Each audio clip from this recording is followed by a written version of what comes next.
Welcome, everyone, to a guide to creating a resilient personality.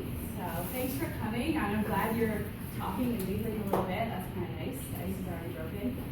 So I feel like I thought it was a little bit nicer with the lights off. We're going to be doing a guided imagery later, so it'll probably be a little bit more relaxing. So what is resilience? Resilience is the ability to withstand or recover quickly from difficult situations. So today I'm going to be teaching you some tools in order to be able to recover.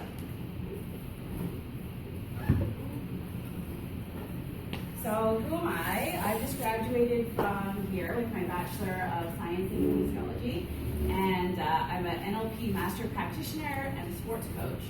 So NLP is just a form of solution-focused counseling. So it works on building the kind of personality traits that you would like to embody. So recently I've been focusing on inducing neuroplasticity through exercise, and I always like to help people learn tools to be more confident in life. So if you did want to get me on Facebook later, I'm going to be posting my slides and posting tips for exercising and wellness and things like that. So it's just Janice. The first concept I would like to talk about is, what is the mind? The mind is like a pack of wild horses that are pulling us in a chariot. So it's going around everywhere, and sometimes the mind is in control. So it's kind of like it's pulling us. Sometimes we lose control of the reins, and it's just wild. So when I talk about losing control of the reins in a stressful situation, we'll be spiraling into anxiety and thinking we can't do it, and we're never going to be able to do it. Sometimes it can lead to depression. So if you use coping tools, you can delay that descent into spiraling, or you can even avoid it altogether.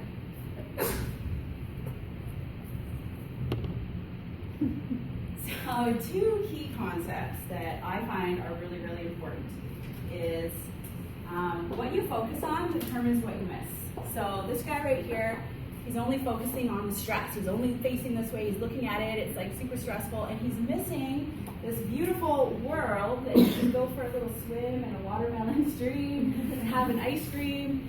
If he would just turn around, he would be noticing this thing, and then he would be missing the stress. So it's actually a normal thing for us to do as humans is to focus on that thing that we want to get rid of.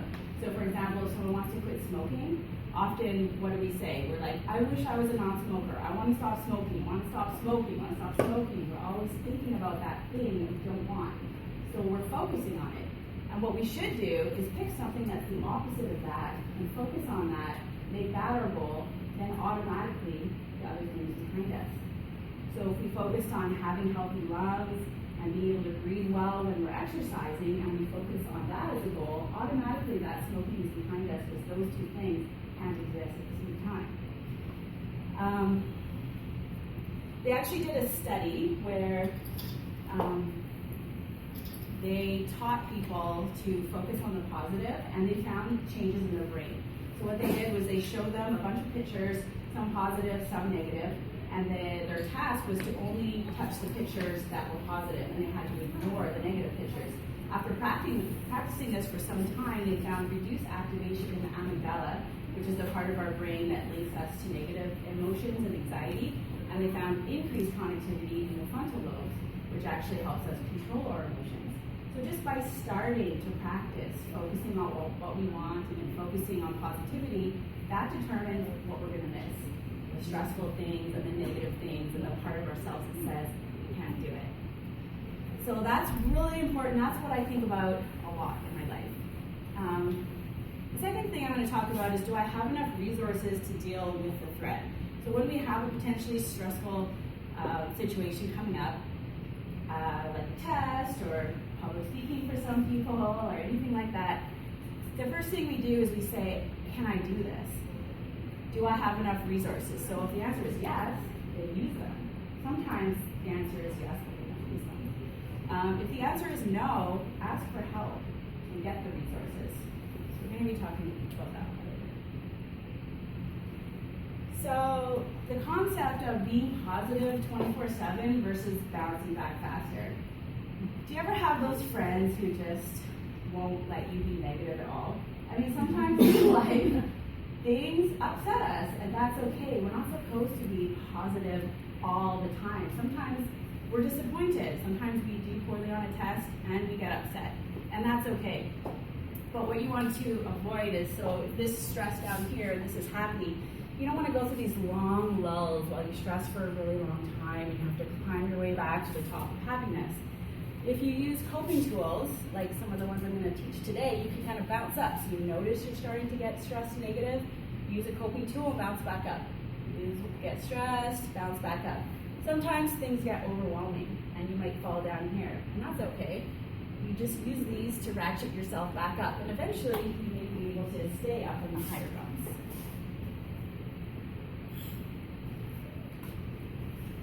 Okay, so is stress bad? Well, I don't think it is, because stress can be anything that makes us excited. So a stress to us, so if we don't have any stress at all, low stress here, high stress over there, performance, low to high. Nothing's happening, we're bored, we just want to sleep, nothing's going on. There's something called eustress, which is a positive stress, something that gets us excited, but it's in a positive way. What we want to avoid is falling down the hill into this too much stress, of letting it take over, letting the horses run wild with our mind and making us really anxious. So what we want to do is try to stay up in the middle and not fall down either side. So what is stress? I would say that events are not stressful or relaxing in themselves. It is only our perception that makes them stressful or not. So for me, if I feel like I'm totally prepared for exam, what I like to do is just know everything inside and out. I want to know all the concepts. I memorize everything in the textbook. Then I know I can go in there and I can write that test. I can probably answer those questions. So for me, taking exams aren't stressful in that situation.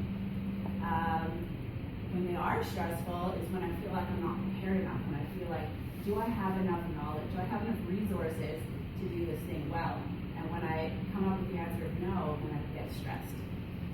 So if you have, this is from Lazarus, a psychologist, potentially stressful event, the first thing we do is say, okay, is it positive, negative, or neutral? If it comes up as positive or neutral, we're excited. Let's say your hockey team just scored a goal. That's a stress, but it's actually an excited stress. If it comes up negative, the next thing we do is we have secondary appraisal. So that's asking ourselves, do we have enough coping abilities or resources to overcome this threat or challenge? If we say yes, we don't see it as a stress. We see it as an excitement or a challenge. If we say no, though, we can spiral into that stressful state. So what I'm going to teach you today is some coping abilities that you can use in that secondary appraisal situation to fall into seeing things as a challenge rather than seeing things as stress.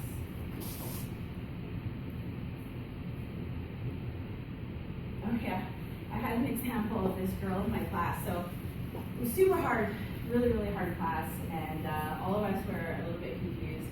And I remember her telling me, oh my God, I don't understand anything, I don't know what to do, I don't know how I'm going to be doing good on this test. And I was like, so when's your appointment with the TA to find some help?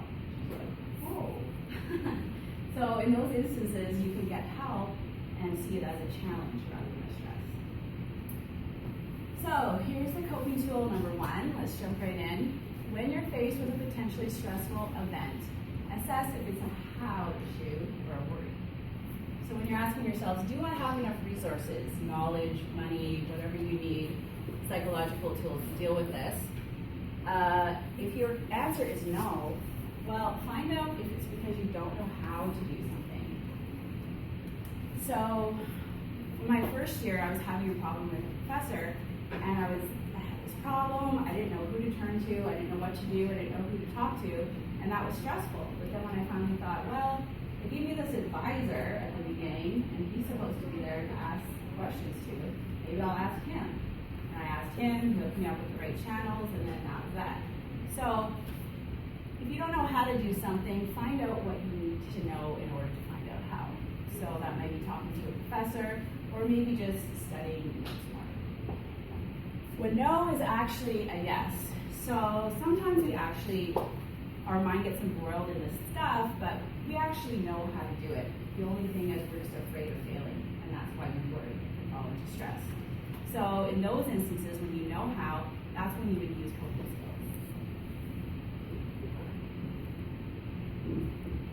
skills.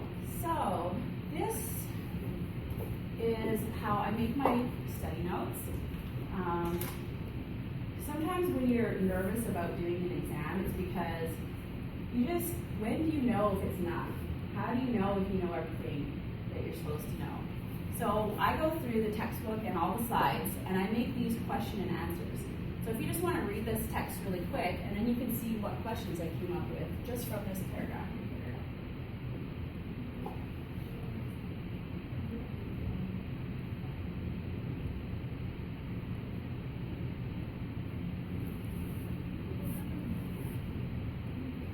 So it's pretty simple. I'm not making up any crazy questions. I just go through everything line by line. Who is the chief proponent? Lazarus. No. What does he say? That's what he says. So then afterwards, when you're studying, you can cover the one side and you can ask yourself some questions. And for all the ones that you don't know, you can highlight it. And then the next time you go back, you don't have to read all your notes again. You know you already got those other ones right. You can just go through the ones that you've highlighted. And then after about the third time, usually I memorize them all because it's the system really works. And then you just highlight the ones you don't know, and then it just makes studying time go a lot faster. And then you can feel confident that, hey, I just answered all of those questions on all of my sheets, and you can feel more confident going in. So coping tool number 3, change the label, change the game. Did you know that feeling stressed and feeling excited are the exact same physiological response? They both have increased heart rate, increased breathing, perspiration, blood flow to the brain. And so what I've taught myself to do is to relabel stress as excitement. So if you're going into an exam or you're going into a sport competition, your heart rate increases, you get this increased blood flow to the brain, but you want that. Imagine going into a test or going to play sports and you're just like, you're at the bottom of that hill. You're like, you're not ready. You're going to be sluggish. So what you should do is actually thank your body for making you ready to meet this challenge. And say, yes, I'm really excited about this challenge, because when you have increased blood flow to the brain, you actually think faster and think more clearly, and you're going to be more successful at what you're doing. So I challenge you all to try to relabel stress when you feel it to I'm feeling excited.